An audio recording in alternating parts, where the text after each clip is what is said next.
Hello, and welcome to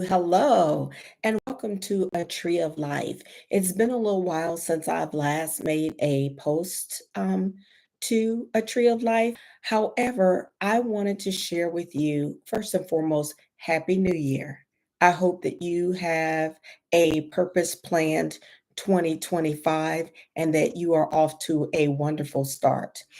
One of the reasons that I think that going into 2025 is so important in what I'm going to talk about today is that the two is kind of tied together. First of all, let me introduce myself to those of you that may not know me. My name is Shelley Jordan. I am a licensed professional therapist. I am a teacher of the Word of God. That's Jehovah God with a big G. And I am a teacher of the Word of God. I said that. I am an author. I am a student. I am a wife, a mother, and I love sharing things that change individuals' lives, including my own. Once I find something that changes my life, I love to share it with you all so that it can help change your life as well. So, with that being said, a tree of life was created for that very purpose. So, really, here, let me read it to you what it talks about. A tree of life really exists by faith, meaning forever aiming intentionally toward heaven. And what I like to do, what it was created to do, is to provide a holistic approach, restoration, and balance that is necessary for health and growth in order to promote wellness and give life to dry seasons experienced in life. Because if you think about it, we really do all experience dry seasons. And so, as a result of a tree of life, there are so many wonderful things that we talk about from various times that we will begin to talk about. We'll talk about Christianity. We'll talk about self improvement. We'll talk about mental health, which is really a love of mine, with various subjects, which this one, with the happiness trap, it's falling under the category of that's deep. That's deep. Without further ado, let me introduce you to The Happiness Trap by Russ Harris. And the reason that I love this book is because it actually starts out with some of the basic things that we all think and experience. And he so eloquently stated it just as a introduction. Couple things he talked about. Being human hurts, life is difficult. And I'm paraphrasing. So, being human and life being difficult, what that says to me is that we all have seasons of being in the valley and being on the mountaintop. Being in the valley is where we experience some of the things that he talks about here, such as miseries of failure, defeat, disappointment, some of those things. The mountaintop experience is where we have these highs of love, connections and friendships, and promotions and prosperity, and all of the things that supposedly bring us happiness.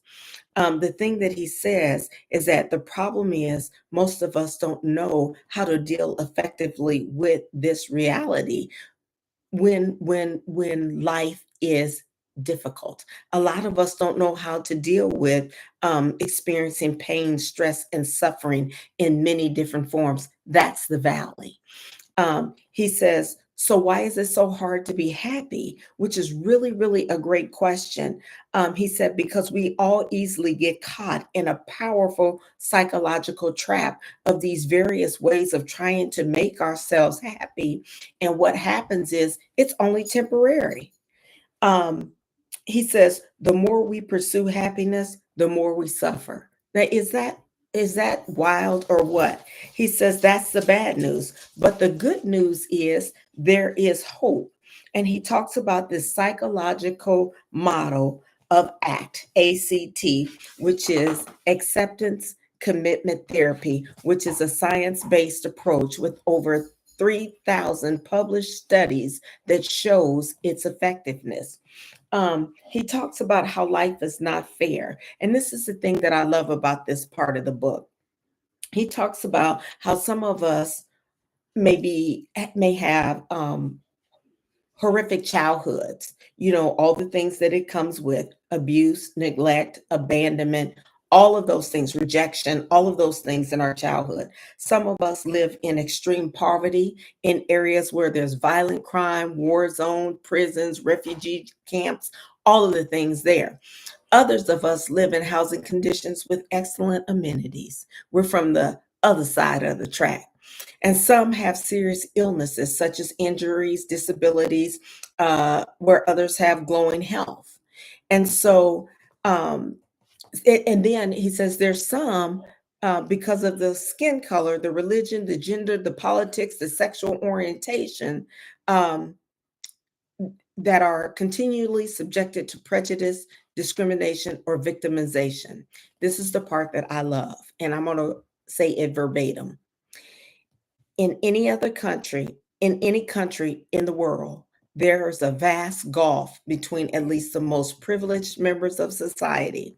And yet, people on both sides of that gulf are human and therefore have many things in common, including the fact that no matter how privileged or disadvantaged we may be, we are all naturally predisposed to psychological sufferings. Is that good stuff or what?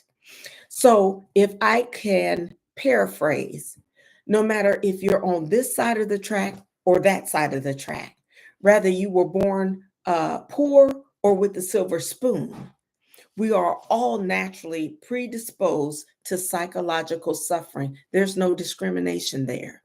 And so I am a fan of this book and all of that it has to offer. And so, what I want to encourage you to do is that even if you can't get a copy of this book, I would like to invite you to a live session and have some discussion, maybe divided up into one chapter, two chapters, or 1 to 3 chapters, and just kind of dig in to this book. How can I hold it up here best? The Happiness Trap. Yes, over 3,000. It said it is over 3,000 published studies that show its effectiveness. And if you want to walk this walk with me to discover how to live in a place of happiness in spite of circumstances, I want to encourage you to join me for a live session to begin to talk about this. If you would stay tuned, I'm going to come back with the when and the where, which will be face to face as we are right now. When, the where, the when, and the where. The when and the where. So stay tuned for more about the happiness trap. I think it's going to be life changing. I'm super excited about it, and I want to get you excited about it.